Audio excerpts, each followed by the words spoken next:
Hello, this your girl Kim Possible. I want to share a few nuggets with you. Growing up, I had to learn the hard way these things to do. So just in case you don't know, let me share some things with you.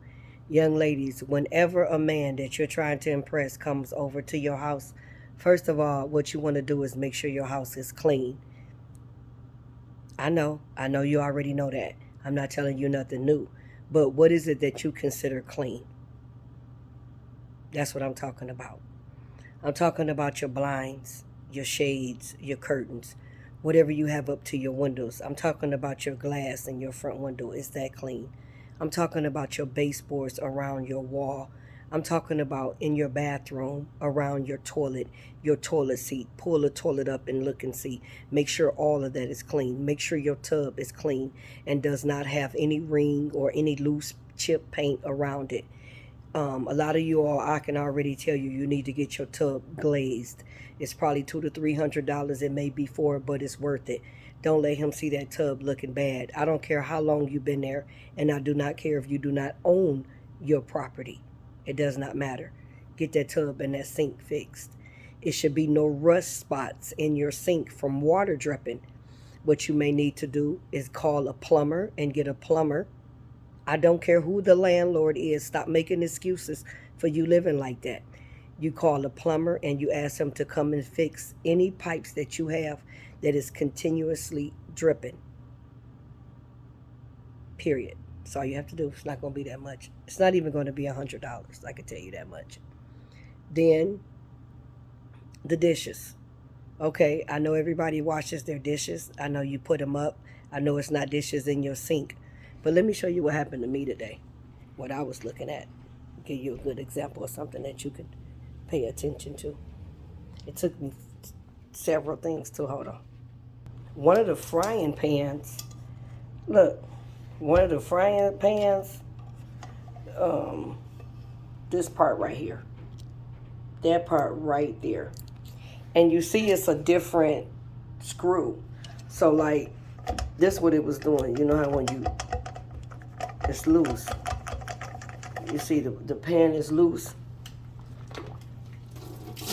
When you go to hold it, sorry about that soap, but when you go to hold it, it's loose, but this didn't fit. So I had to find another one, and I think this one's the one to fit. So you want to make sure this type of stuff on your pots and pans, because you don't want nobody grabbing it, and it's real easy. All you do is just, let me see, I'm trying to see how I can show you. You just put it in there and tighten it up right there. And that'll tighten up the this. You don't want that like that. Another thing you want to do is you want to look on the side of your stove and on the side of your cabinets, your kitchen counters and stuff. You want to make sure the side is not nasty. Pull out your garbage can and look around your garbage can and make sure. Look, see, you want to make sure all around there, all on your stove, all when you move. This is for my dog. Let me get this out the way. So you want to make sure when you move your garbage can out the way, it's not nasty. You get what I'm saying? So you want to make sure it's not nasty right there, all around the garbage can. Those are some things that you want to pay attention to. You get what I'm saying? Um, that's probably about it right now.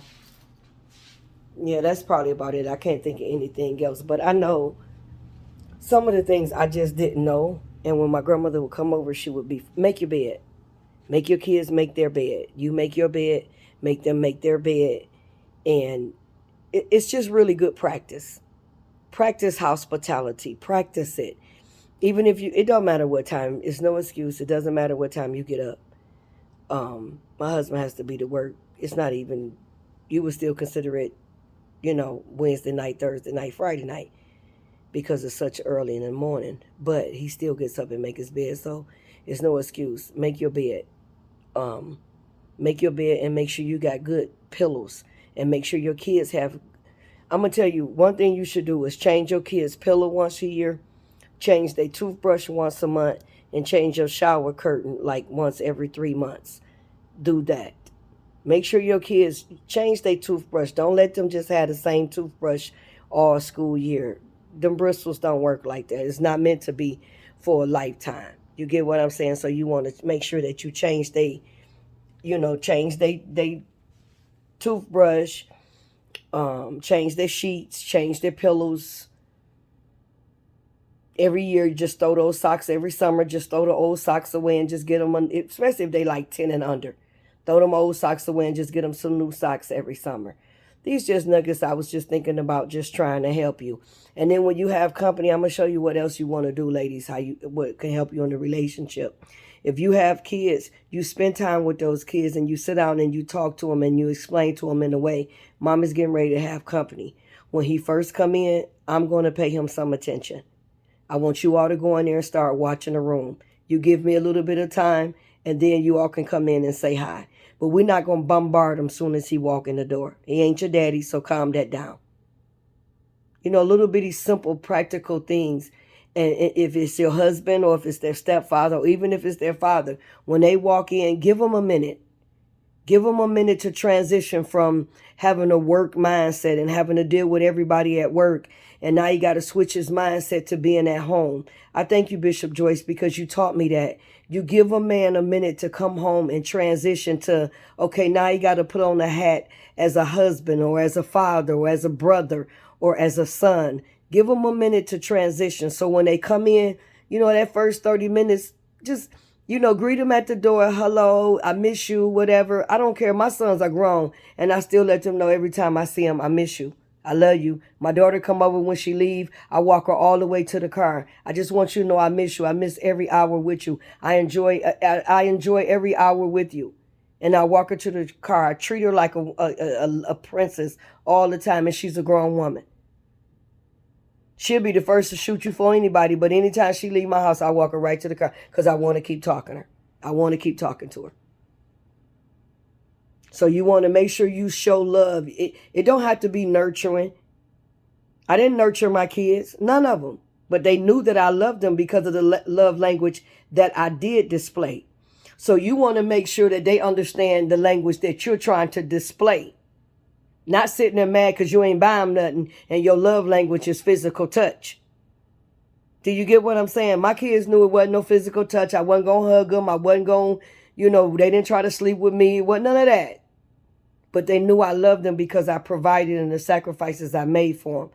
But in relationships, I didn't know to say, okay, y'all, I'm about to have company. Y'all go ahead and watch a movie. Give me a minute. Let me see how it is. I don't even know if I'm going to like them after we get to talking before y'all even meet them. And then after a few minutes, if stuff seemed to be cool, we seem to vibe and all, I want y'all to come out. But we ain't got to just bombard them as soon as he walk in the door. Give them a minute. Give people that time to adjust mentally. Y'all get what I'm saying? Give them time to adjust mentally when they come over. You know how you have a kid and your kid will go stay somewhere and then when they come back home, they acting a fool? You know what I'm saying? Every time you go over there, you come back, you acting like this. No, because you haven't given them time to adjust mentally.